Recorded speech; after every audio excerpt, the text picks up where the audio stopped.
The life, thought and times of Edmund Burke. There are many ways to approach the speeches and writings of Edmund Burke. One could say, however, that the conduct of government and the preservation of the society out of which that government emerges is central in his thought. These ideas, government and society, entail the concept of nation. Burke's concept of nation or country will be a focus of this presentation and those that follow. Burke was not a systematic political philosopher like Thomas Hobbes or John Locke. His political ideas arose from the concrete issues he dealt with as a politician. One cannot understand those ideas apart from the concrete circumstances. In this presentation, I propose to survey the life and times of Edmund Burke to isolate those ideas. To help me with this task, I will follow and comment on Jesse Norman's account of Burke's life and times in his 2013 book, Edmund Burke, Philosopher, Politician, Prophet. The American edition is Edmund Burke, the visionary who invented modern politics. Covering the essentials, Norman's book is an engaging introduction to Burke's life and political philosophy. There are claims I agree with, some I would challenge, and much that I have learnt. But there was one crucial omission that Norman clearly did not consider important. I will come to that. Jesse Norman has an impressive CV. School education at Eton, Bachelor of Arts at Oxford University, a master's degree, and then a doctor in philosophy at University College London. And later he taught philosophy at UCL and Birkbeck College. He balanced his academic work with a directorship at BZW, part of Barclays, and membership of the National Institute for Economic and Social Research. In 2010, he was elected as the Member of Parliament for Hereford and South Herefordshire. In 2013, he was asked to join the Policy Board at 10 Downing Street. You could hardly have a better background to write a book about one of the outstanding political figures, not only of 18th century British politics, but about one whose influence in political philosophy and politics has reached worldwide in the more than 200 years since his death. It is one thing, though, to have a suitable background to write about Edmund Burke, correctly described as a philosopher and politician. It is another to succeed in adding instructively to the voluminous literature on Burke. Norman has not only done this with Edmund Burke, philosopher, politician, prophet, but he has filled a market niche and critical need in Burke literature that was crying out for attention. That niche is limited, but Norman, with his background as a philosopher and politician, has filled it with a clarity of thought and expression that makes it comfortable reading for the non-academic. Burke, he says, quote, is the first great theorist of political parties and representative government, and the first great modern theorist of totalitarian thought. More widely, he offers a compelling critique of what has become known as liberal individualism and the idea that human well-being is just a matter of satisfying individual wants, unquote. This view of Burke signals Norman's focus on what he sees as Burke's outstanding achievement. He agrees with Conor Cruise O'Brien's claim in The Great Melody that the key to understanding Burke's political action in the major issues he dealt with, Irish oppression, the throne's abuse of power, the American Revolution, Warren Hastings' India rule, and the French Revolution, was, quote, his detestation of injustice and the abuse of power, unquote. This interpretation, aiming at a deeper coherence, seeks to remove the accusation of inconsistency and contradiction that has been levelled at Burke ever since he opened his mouth in the House of Commons in 1766. It is indisputable that Burke detested the abuse of authority, but in my view this interpretation falls one step short of a complete understanding of Burke's moral and intellectual motivations. I will come back to this. At this point I want to establish the parameters of Norman's project. Says Norman, quote, this book is not a work of primary research, though it incorporates some important recent discoveries.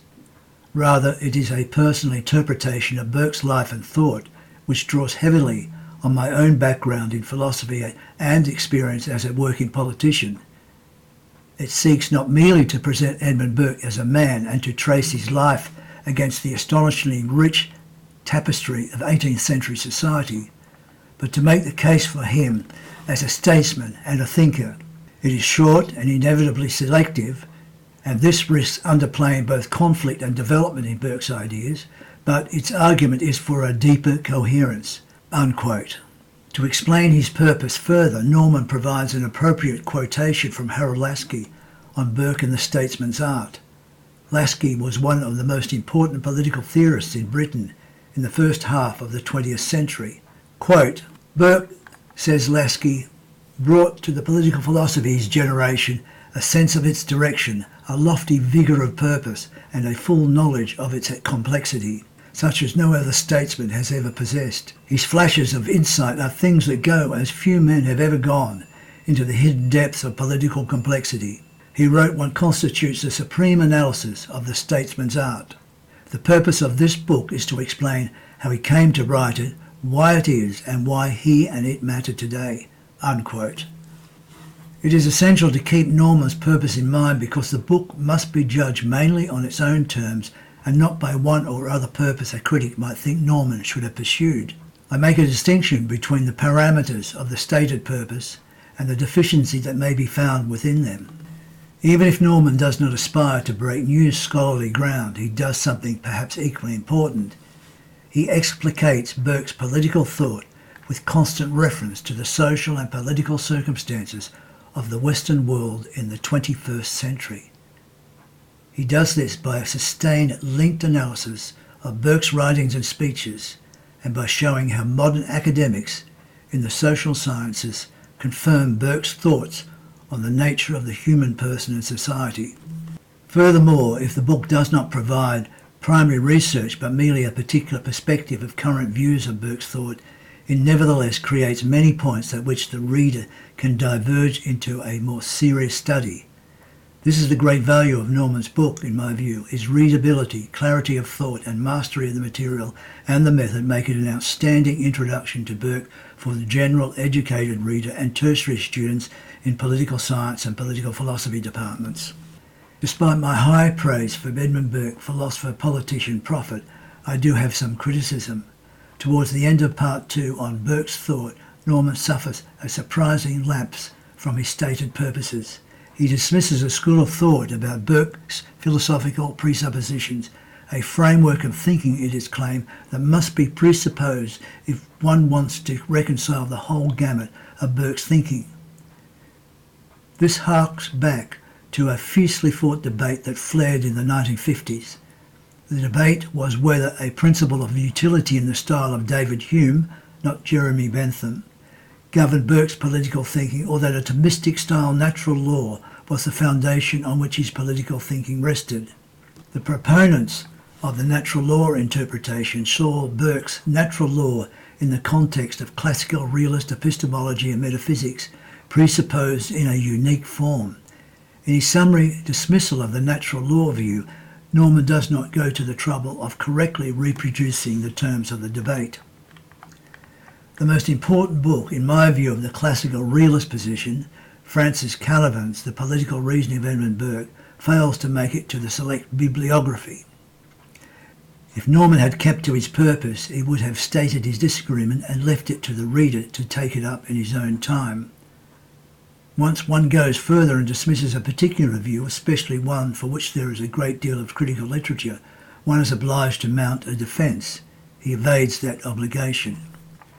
He seems to agree with Connor Cruise O'Brien, at least on the issue of natural law, who had no time for the claim that a particular philosophy stood behind Burke's thinking. A philosophy, O'Brien appears to think, is found in a systematic work like John Locke's Second Treatise on Government. It is fanciful to think that anything like a systematic philosophy can be found in Burke's speeches and writings. One can be tolerant of O'Brien's opinion because he is a historian, not a philosopher. His biography on Burke, The Great Melody, is essentially the work of a historian and is to be judged as history. And so judged, it is a formidable achievement, taking a slant on the influence of Burke's Irishness and Catholic ancestry I find convincing. In Edmund Burke, philosopher, politician, prophet, the reader finds references to the work of the highly regarded historian J.G.A. Pocock In one of Pocock's books, Virtue, Commerce and History, which has several essays on Edmund Burke and to which Norman refers, we find the following passage, quote, "It is one thing to be dealing with Thomas Hobbes, who claimed from the outset of his publications to be embarked upon a philosophical enterprise of a particular kind, and another to be dealing with Edmund Burke, who delivered speeches and wrote pamphlets on a wide variety of occasions in the course of an active political life. The claim that the latter's works are informed by a conceptual and philosophical unity requires a different sort of justification from the same claim with respect to the former. Not all the great intelligences who have engaged in political discourse have engaged directly or indirectly in systematic political theorising." Unquote. It is curious that Norman follows Pocock's approach to explicating and understanding Burke, but forgets about it when it comes to the natural law, classical realism interpretation. The first part of Norman's book is about Burke's life and times, and the second concentrates on his thought. This division is handy, as I've said, because Burke's political thought arises from his speeches and writings on the concrete issues of the time. You cannot read Burke successfully without adequate knowledge of the social and political circumstances in which he performed as a politician. Nor can you understand Burke's analysis and assessment without knowing his role in them and what experiences and influences he brought. In part one, then, Norman builds a picture of the historical circumstances and Burke's reaction to them. He begins with Chapter 1, An Irishman Abroad, 1730 to 1759. Norman does not diverge significantly from an account of Burke's Irish background found in most biographies. Burke, born in Dublin in 1730, had a Catholic mother and a Protestant father. He stayed with his mother's Catholic family, the Nagels, in the Blackwater Valley, County Cork, at different times. Norman makes the vital point that in a land whose Protestant minority grievously oppressed the Catholic majority, quote, Edmund grew up as the product of a marriage mixed not merely by religion, but by trajectory and class, unquote. He does not make as much of the inner conflict this caused in Burke as O'Brien does. The crucial influence of the Quaker Shackleton family in forming Burke's moral and political outlook is given its rightful due. Burke attended Trinity College, Dublin, from which he graduated in 1748. He did not enjoy his time at Trinity College and his results were average. Although Norman gives an outline of the curriculum, a part of which was metaphysics and ethics, he does not say anything about the orientation of the study of metaphysics and ethics. In Appendix A of the Political Reason of Edmund Burke, Francis Carnarvon discusses the text Burke almost certainly read for metaphysics and ethics. Some followed a particular Aristotelian orientation, one representing a clear scholastic Aristotelianism in dealing with metaphysical problems. An author that Burke studied in his fourth year was Samuel Pufendorf, one of the major influences in developing a Protestant natural law paradigm, which is an integral part of the Scottish Enlightenment as opposed to the French Enlightenment. This opens up a world of research that Norman legitimately excludes from his purpose. Nevertheless, he should at least acknowledge the scholarship in debunking the natural law interpretation. He does not. In May 1750, Burke left for London to enrol in the Middle Temple. He lodged with his close friend Will Burke, who may have been a distant relation. At this time, he met Catholic medical doctor Christopher Nugent during a stay in Bath because of ill health, and fell in love with his daughter Jane, whom he married in 1755. It would be a happy and faithful marriage.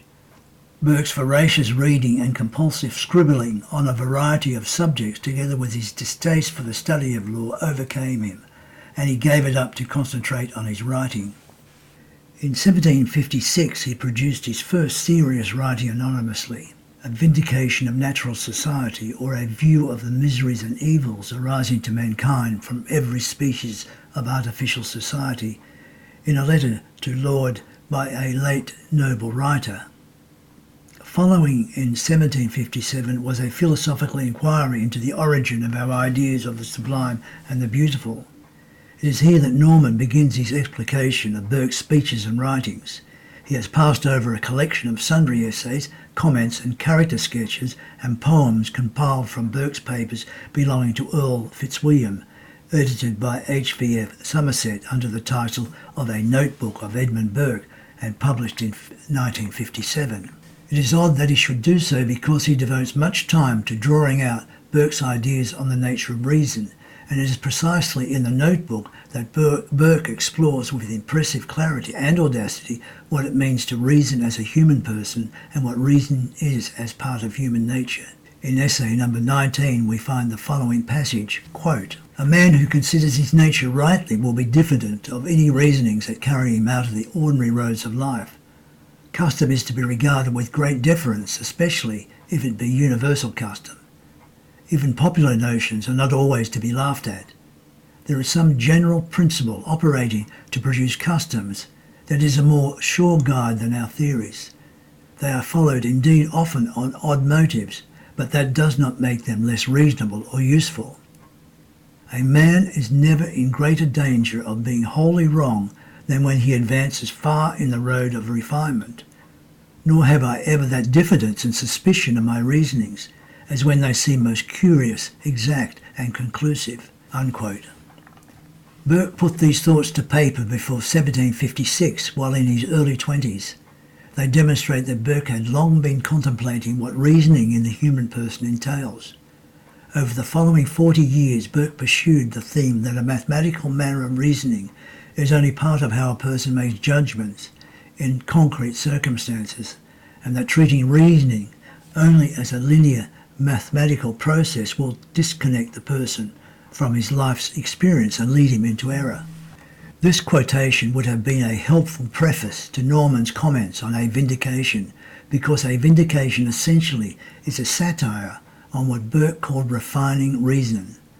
The target is Lord Bolingbroke, whose works had recently appeared. Burke's imitation of Bolingbroke's style was so pitch perfect, writes Norman, that many people were convinced that Bolingbroke was the author. Indeed, Burke found it necessary to elucidate his satirical purpose in a following edition.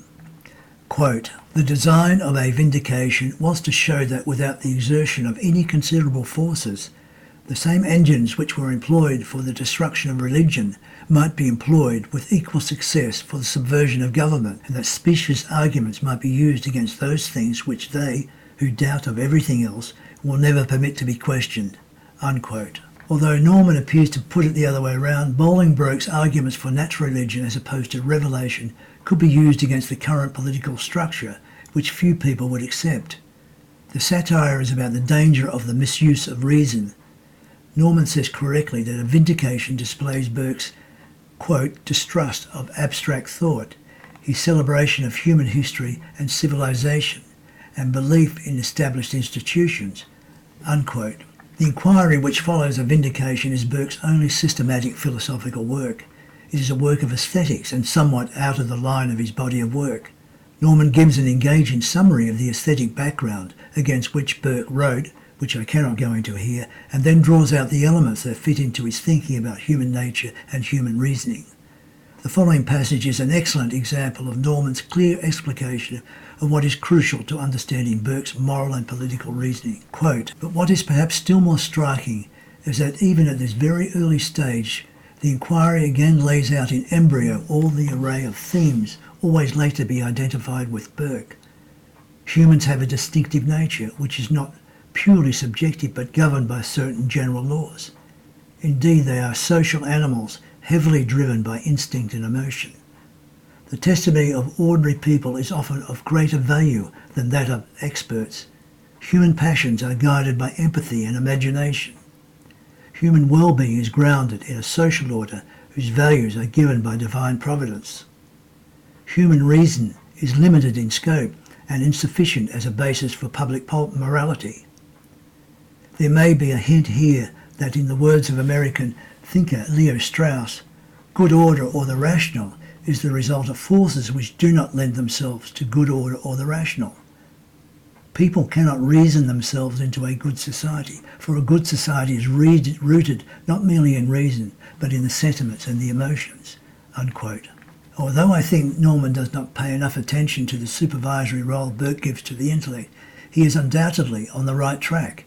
Anybody who wants to understand Burke's thinking on moral and political issues must be on this track. Particularly striking here is the quotation from Leo Strauss.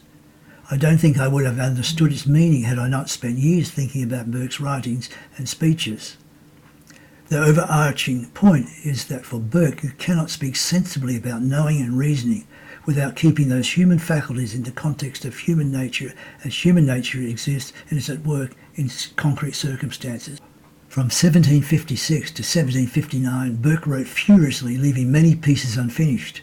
One that he did finish was an account of the European settlements in America, 1757, which he wrote in collaboration with his friend Will Burke. The work deals with British colonies and the importance of organising and maintaining them effectively. Again, Norman emphasises Burke's major theme that people have a common nature but express their nature differently, depending on their circumstances. Quote, "Peoples differ crucially in their history, character and manners. What institutions and culture they develop make a huge difference to their well-being and success. The Christian religion is generally a civilizing force," unquote. But Norman has yet to make the connection between reason as Burke understood it and the importance of culture, tradition and manners, etc. He ends this section, An Irishman Abroad, with Burke's first tentative steps into politics. Wealthy William Gerald Hamilton, who was on the staff of Lord Halifax at the Board of Trade, offers Burke a position as his secretary. I have skipped over a great deal of social and political background in this first section, which Norman describes engagingly. Particularly vivid is his description of London. He brings alive its intellectual, literary and artistic vibrancy amid its filth, drunkenness, overcrowding and human degradation. My concern is picking up the main threads of his explication, which he carries through to the book's second part. The second section, In and Out of Power, 1759 to 1774, begins with Burke's entry into British politics, when Lord Halifax was sent to Dublin, 1761, as Lord Lieutenant of Ireland. William Hamilton accompanied him, now promoted to Chief Secretary. Burke went with Hamilton. They were very different characters with different aspirations and eventually fell out, particularly over Hamilton's attitudes and actions in Ireland. They parted company in 1765 amid some rancour. Despite the unpleasantness and the possible thwarting of political ambitions, the stars were aligning for Burke. Norman does not mention the incomplete tracts relative to the laws against popery in Ireland that Burke began during his Irish period, probably in 1765. Nowhere else did Burke deal more explicitly with the nature of law and classical natural law than in the tracts.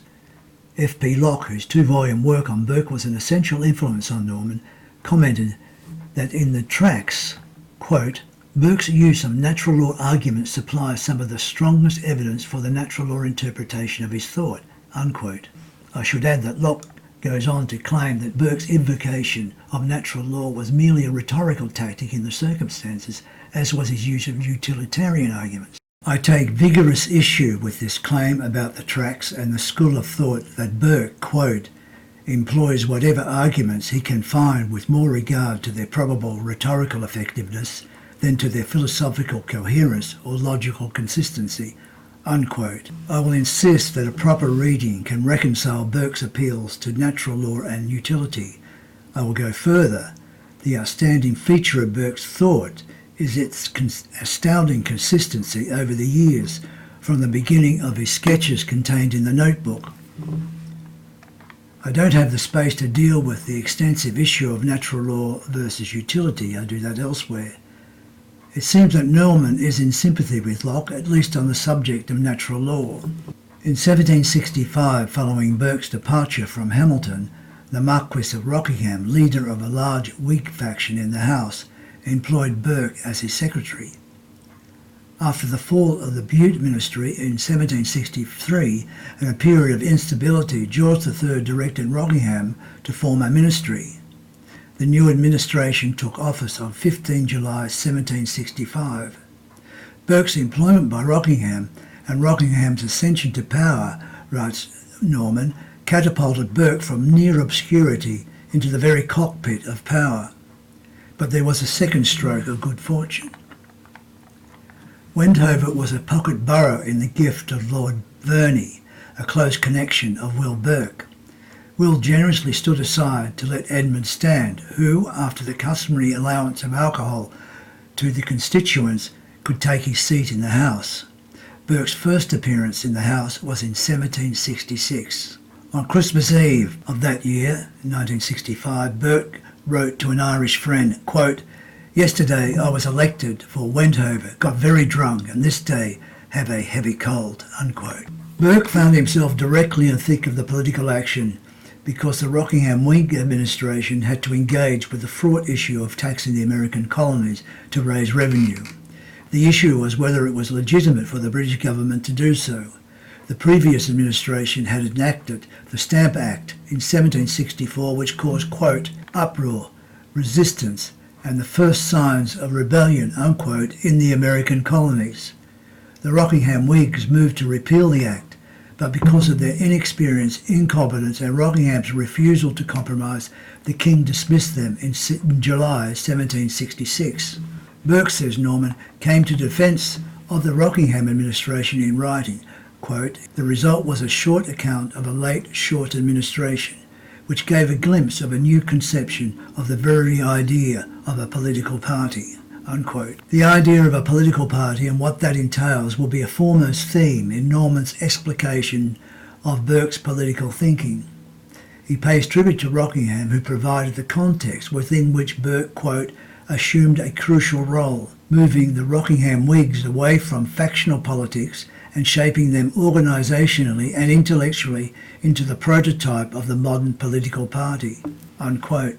Rockingham had, quote, "set a pattern among his political set, combining moral principle with a consistent adherence to a set of core policies and political patronage and financial support," unquote. Two pamphlets in the same vein followed, which Norman describes as Burke's transition to political maturity: Observations on a late publication entitled The Present State of the Nation in 1769, and Thoughts on the Cause of the Present Discontents, 1770. In his comments on the observations, Norman continues to develop his theme about party. The observations showed that Rockinghamites, as a political party, quote, "had the capacity to articulate policy based on fundamental political principle," unquote. It is curious that Norman quotes one of the most important passages from the observations as a conclusion to his comments, without sketching the crucial arguments that precede it, arguments that are continually rehearsed in the writings and speeches on the American problem.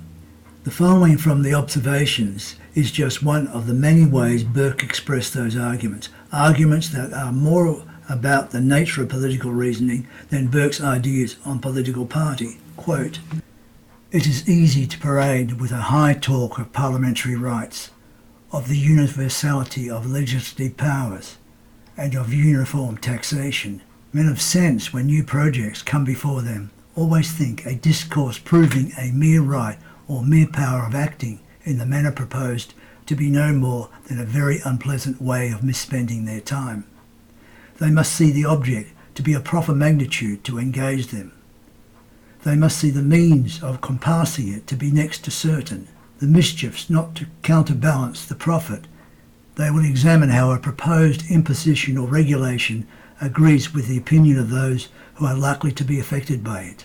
They will not despise the consideration even of their habitudes and prejudices. They wish to know how it accords or disagrees with the true spirit of prior establishments, whether of government or of finance, because they well know that in the complicated economy of great kingdoms and immense revenues which in a length of time and by a variety of accidents have coalesced into a sort of body, an attempt towards a compulsory equality in all circumstances and an exact practical definition of the supreme rights in every case is the most dangerous and chimerical of all enterprises," unquote. Burke set up an opposition between mere abstract reflection on a political problem without regard to the concrete circumstances and dealing with particular political problems in the particular concrete circumstances. The abstract or theoretical approach to political issues usually means invoking one or another theory about government or society. In this case, Burke talks about theoretical parliamentary rights and the universality of legislative powers. Such a manner of reasoning about political issues is entirely inadequate according to Burke, and at best is likely to get the parties nowhere and at worst exacerbate the problem, as happened in the conflict between the British government and the American colonies. No political problem can be resolved without taking the particular people, their expression of their human nature, and all aspects of their circumstances into consideration. After reasoning in this manner about how to deal with Americans over taxation, Burke provides the conclusion that Norman had quoted. In fact, he does not give the full quotation to fill out the argument. The full passage is, quote, "Whether all this can be reconciled in legal speculation is a matter of no consequence. It is reconciled in policy, and politics ought to be adjusted, not to human reasonings, but to human nature, of which the reason is but a part, and by no means the greatest part." Norman admits the sentence, "Whether all this can be reconciled in legal speculation is a matter of no consequence. It is reconciled in policy." I consider this passage critical for understanding the full range of Burke's thought. Reason in this context refers to a linear mathematical progression, which Burke often calls misleadingly metaphysics or describes as metaphysical. Human reasoning in its full operation is for Burke broader and combines natural feeling, which is different from bare emotion, and reasoning understood in its mathematical speculative mode. This brings me to the end of the first part of my three-part presentation introducing the life and thought of Edmund Burke. I've covered Burke's life to 1770, when he is just 5 years into his political career.